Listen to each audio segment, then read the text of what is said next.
திருவள்ளுவரின் வழியில் வாழ்ந்து வாழ்வின் உன்னத நிலையினை அடைய திருக்குறளோடு நாம் இன்னும் இந்த நிகழ்விலே இணைந்திருக்கின்ற உங்கள் அனைவருக்கும் முதற்கண் வணக்கம். குறள் எண் 938. அதிகாரம் சூது. ஜப்பான் நாட்டு மன்னர் ஒருவர் அண்டை நாடுகளுடன் நட்புறவோடு இருந்து வந்ததால் மற்ற நாடுகளுடன் போரிட வேண்டிய கட்டாயம் ஏற்படவில்லை.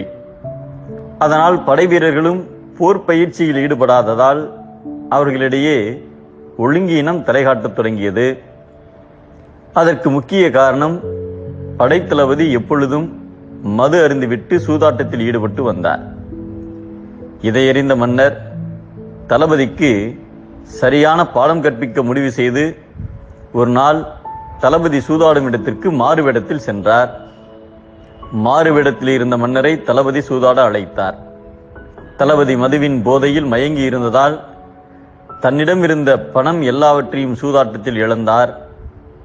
இனி விளையாட பணமே இல்லை என்று விழித்த போது மன்னர், உன்னுடைய உடைவாளை வைத்து சூதாடு என்று சொன்னார்.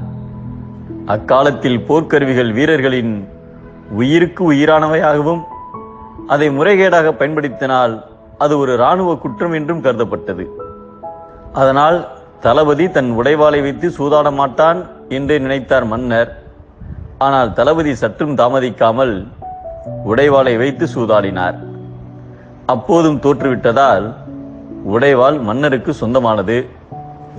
மறுநாள் மன்னர் அரசவைக்கு வந்ததும் படை அணிவகுப்பை நாளை பார்வையிட இருப்பதால் படை வீரர்களுடன் நாளை தயாராக இருக்க வேண்டும் என்று தளபதிக்கு உத்தரவிட்டார். உத்தரவை கேட்டதும் தளபதிக்கு நடுக்கம் ஏற்பட்டது.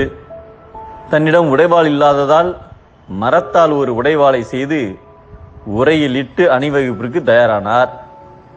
தளபதியின் தந்திரத்தை மன்னர் தெரிந்து கொண்டார்.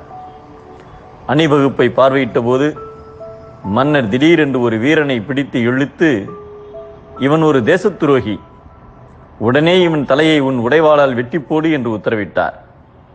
இப்படி ஒரு தர்ம சங்கடமான சூழ்நிலை ஏற்படும் என்று தளபதி எதிர்பார்க்கவே இல்லை.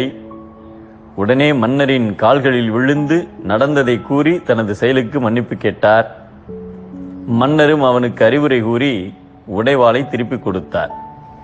சூதாட்டம் பொருளை அழித்து பொய்யை மேற்கொள்ளச் செய்யும், இரக்க குணத்தை கெடுத்து துன்பத்தை அடையச் செய்யும் என்பதை பொருள் கெடுத்து பொய் மேற்கொளி அருள் கெடுத்து அல்லல் உழப்பிக்கும் சூது என்கிறார் நம் தெய்வப்புலவர் திருவள்ளுவர்.